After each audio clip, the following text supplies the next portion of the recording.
وما آتاكم الرسول فخذوه وما نهاكم عنه فانتهوا واتقوا الله إن الله شديد العقاب. الحمد لله رب العالمين والصلاة والسلام على أشرف الأنبياء والمرسلين أما بعد. ثم قال البخاري رحمه الله حدثنا إسماعيل قال حدثنا مالك عن محمد بن عبد الرحمن بن نوفل عن عروة بن الزبير عن زينب بنت أبي سلمة عن أم سلمة زوج النبي صلی اللہ علیہ وسلم قالت، حضرت ام سلمہ رضی اللہ عنہ سے مروی ہے جو نبی صلی اللہ علیہ وسلم کی زوجہ مطہرہ ہیں، ام المؤمنین حضرت ام سلمہ، وہ فرماتی ہیں شکوت الی رسول اللہ صلی اللہ علیہ وسلم، میں نے شکایت کی نبی کریم صلی اللہ علیہ وسلم سے، انی اشتکی، کہ مجھے شکایت ہے، اشتکی یہ بیماری کے لیے استعمال ہوتا ہے، مجھے شکایت ہے یعنی مجھے بخار کی شکایت ہے۔ حضرت ام سلمہ بیان کرتی ہیں، کہتی ہیں میں نے نبی صلی اللہ علیہ وسلم سے شکایت کی کہ مجھے بخار ہے، یعنی یہ حج کے موقع کی بات ہے، نبی صلی اللہ علیہ وسلم نے ایک ہی حج کی ہے جس کو حجۃ الوداع کہتے ہیں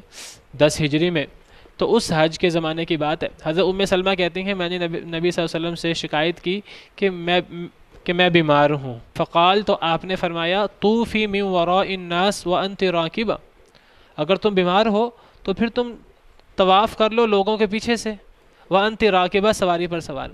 طواف کر لو، اگر تم بیمار ہو پیدل نہیں چل سکتی تو کوئی بات نہیں، سواری پر طواف کر لو۔ تو پتہ لگا مجبوری کی حالت میں سواری پر طواف ہو سکتا ہے۔ حضرت ام سلمہ بیمار تھیں تو نبی صلی اللہ علیہ وسلم نے انہیں اجازت دی کہ وہ سواری پر طواف کر لیں، اور فرمایا کہ لوگوں کے پیچھے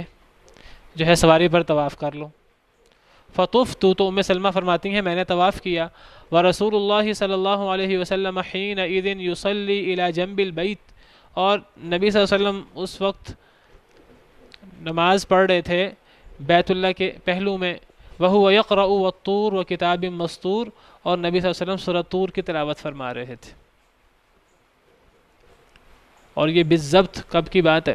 تو محدثین کرام نے بیان کیا ہے کہ یہ آپ صلی اللہ علیہ وسلم کے حجۃ الوداع کے طواف الوداع کی بات ہے۔ جب آپ نے حجۃ الوداع کر لیا اور اب آپ نے طواف وداع بھی کر لیا اور اب آپ نے مدینہ منورہ جانا تھا، تو انسان جو ہے وہ مکہ مکرمہ چھوڑنے سے پہلے حج میں طواف الوداع کرتا ہے، الوداعی طواف۔ تو الوداعی طواف آپ نے کیا تھا رات کو،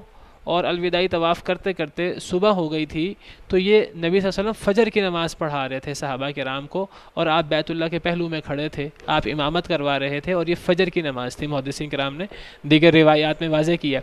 دیگر روایات کو مد نظر رکھتے ہوئے، اور اس فجر کی نماز میں جو آپ نے الوداعی طواف کے بعد آپ نماز کا وقت ہو گیا، آپ نے نماز پڑھائی فجر کی، تو اس نماز میں نبی صلی اللہ علیہ وسلم سورۃ طور کی تلاوت فرما رہے تھے۔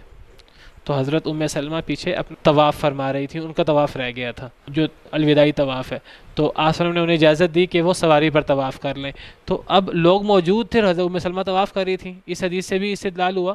صریح ترین حدیث ہے کہ عورتیں مردوں کے ساتھ طواف کر سکتی ہیں مردوں کی موجودگی میں۔ سبحان ربک رب العزت عما یصفون وسلام علی المرسلین والحمد للہ رب العالمین۔ صناع الحياة أقمار الليالي منار الهداة أعلام الرجال صناع الحياة